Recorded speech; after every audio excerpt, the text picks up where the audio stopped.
Will Ruto dump UDA and run on the ODM ticket?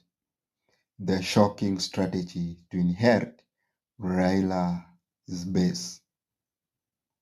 What if I told you that President William Ruto might actually dump UDA and run for re-election under ODM? Sounds crazy, but in politics, survival is everything. With Mount Kenya slipping away and Raila Odinga is passing, leaving ODM without a king, Ruto might be cooking a plan so bold, so unexpected, that it could completely reshape Kenya's 2027 election map. Today, we dig deep into Ruto's possible grand move to inherit the ODM base, control Nyanza's vote, and corner the opposition before 2027. After the 2022 elections, William Ruto built his power around two pillars, UDA and Mount Kenya. But 3 years later, that mountain is shaking. A shower fallout, local MPs drifting, and a restless population that feels betrayed. Ruto knows if Mount Kenya turns cold, he can't rely only on Rift Valley to win. So he's scanning the map for a new fortress, and his eyes are on the ODM zone, Nyanza, Western Coast, the very heart of Raila's legacy. Why ODM is tempting? ODM is not just a party, it is a movement. It is emotions, loyalty, and a culture built over 20 years. But with Baba gone, ODM is now in confusion.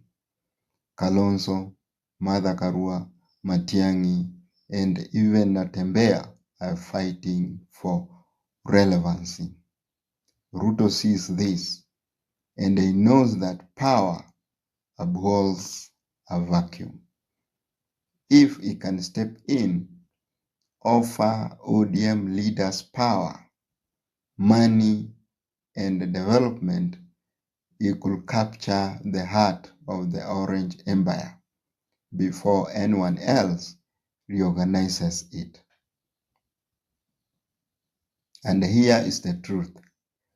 Ruto already planted the seeds. That handshake like a working relationship between ODM and the UDA in parliament. That is not by accident, it is political chess. Should Ruto run on the ODM ticket? Now the big question, should Ruto actually run on an ODM ticket in 2027? Let us imagine that for a second. Picture it. ODM conventions painted orange, and the man on the podium is William Samoei Ruto. He tells them, this is not about parties, this is about unity. The crowd goes wild, but behind the applause, danger brews. Because Ruto running on ODM will mean sidelining UDA, the very people who built him. Mount Kenya loyalists will feel betrayed. UDA MPs will panic, and the opposition will call it political prostitution. So no, Ruto can't afford to dump UDA, but he can do something smarter. The smart move is not to take over ODM. It is to co-opt ODM. Ruto knows he can't replace Baba's emotional connection, but he can buy into it. He can align with ODM governors, offer them big projects, and promise ODM MPs safe seats under a coalition deal. Think of it as ODM remains ODM, but under Ruto's influence. In 2027, you will see the posters, UDA ODM coalition, unity for Kenya, different colors, same boss. And just like that, Ruto turns former enemies into new foot soldiers.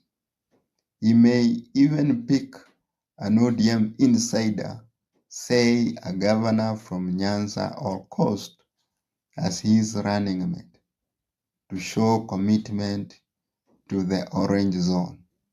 That will be the most brilliant political chess move since Kibaki's NARC coalition in 2002. But make no mistake, it is risky. ODM diehards may never forgive Ruto. UDA purists could rebel, and Raila's ghost still haunts Nyanza politics. Loyalty runs deep. However, Ruto's gamble could pay off big. If he gets even 30% of the ODM zone, combined with the Rift Valley and a fraction of the mountain, he walks into 2027 with an unstoppable coalition. It is not about the color of the party. It is about who controls the votes. And Ruto has mastered that game. So here is the bottom line. Ruto might not run under ODM, but he will likely run with ODM. He's playing a game of political inheritance, using Raila's absence to step into a vacuum, build alliances, and sell himself as the unifier of both government and opposition leaders. And also opposition zones. In short, Ruto doesn't want ODM's ticket. He wants ODM with soul. Kenya politics is never boring. As the mountain slips, the lake calls. And maybe, just maybe, 2027 will be the year when Ruto wears orange.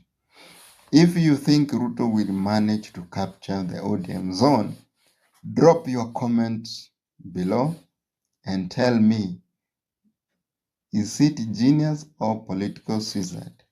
Don't forget to like, subscribe, and share for more deep political analysis every week.